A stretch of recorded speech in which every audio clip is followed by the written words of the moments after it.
नमस्कार छात्रों, मैं सुधीर गणेश कुलकर्णी, कुमुद विद्या मंदिर देवनाथ। आज हम व्याकरण देखेंगे। पिछले वीडियो में हमने शब्दों के भेद देखे थे। उसमें हमने क्रिया के बारे में जानकारी देते हुए कहा था कि क्रिया को हम विस्तार पूर्वक देखेंगे। तो आज हम देखेंगे क्रिया।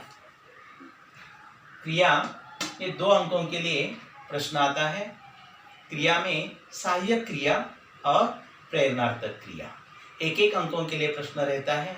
तो आज हम देखते हैं पहले सहायक क्रिया। तो आज हम क्रिया देखेंगे।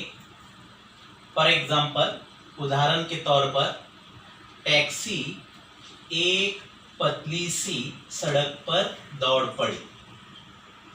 उदाहरण है, टैक्सी एक पतली सी सड़क पर दौड़ पड़ी। और यहाँ पे मुख्य क्रिया है दौड़ना। मुख्य क्रिया क्या है? टैक्सी का दौड़ना, यह मुख्य क्रिया है। लेकिन उसको सहाय्य कर रही है पड़ी,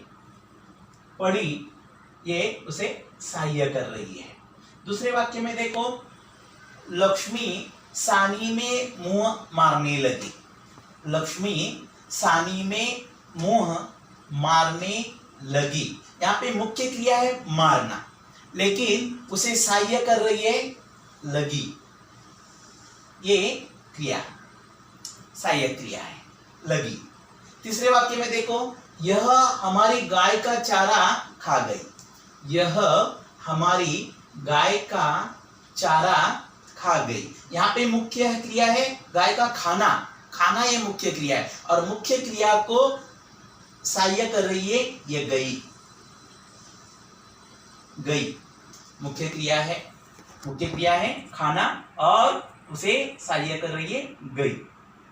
तो सहायक क्रिया किसे कहते हैं? देखो, मुख्य क्रिया के साथ आने वाली क्रिया को सहायक क्रिया कहते हैं। और एक बार देखो छात्रों, मुख्य क्रिया के साथ आने वाली क्रिया को सहायक क्रिया कहते हैं। तो हमने पहले वाक्य में देखा था, टैक्सी एक पतली से सड़क पर दौड़ पड़ी, पढ़ना। लक्ष्मी ने सानी में मुंह मारने लगी, लगना। यह हमारी गाय का चारा खा गई, जाना। तो इस प्रकार हमें लिखना है। केवल प्रश्न इस प्रकार रहता है, निम्नलिखित परिच्छेद में से आए हुए सहायक क्रियाएं छांट कर लिखिए। यह प्रश्न रहता है, और उसका उत्तर हमें इस प्रकार केवल यह प्रश्न देंगे और उत्तर लिखना है। पढ़ी, पढ़ना, लगी, लगना, गई, जाना। 1 अंक है इसके लिए। सहायक क्रिया देखी, 1 अंक आसानी से हमने प्राप्त किया। उसी प्रकार हम प्रेरणार्थक क्रिया को भी 1 अंक हम प्राप्त कर सकते हैं। प्रेरणार्थक क्रिया यानी क्या? पहले देखो, जिस क्रिया से यह मालूम हो कि कर्ता दूसरे के लिए काम कर रहा है, उसे प्रेरणार्थक क्रिया कहते हैं।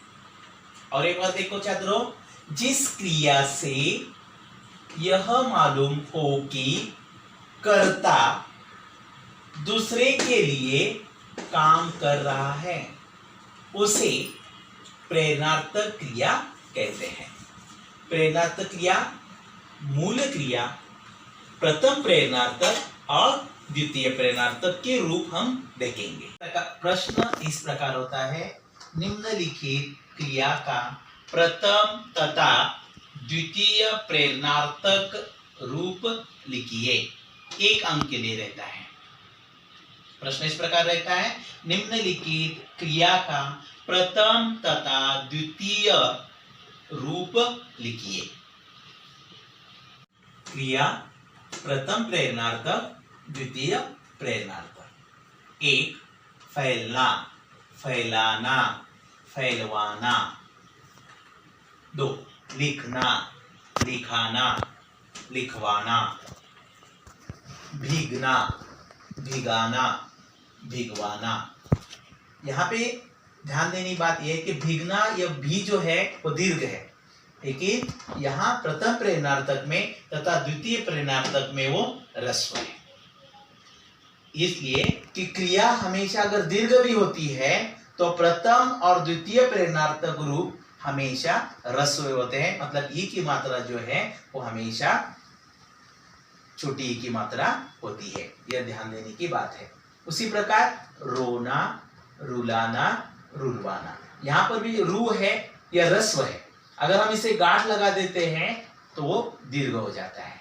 यह ध्यान देने की बात है। यहाँ पर रोना, रुलाना, रुलवाना, जीना, जिलाना, जिलवाना, मिलना, मिलाना, मिलवाना।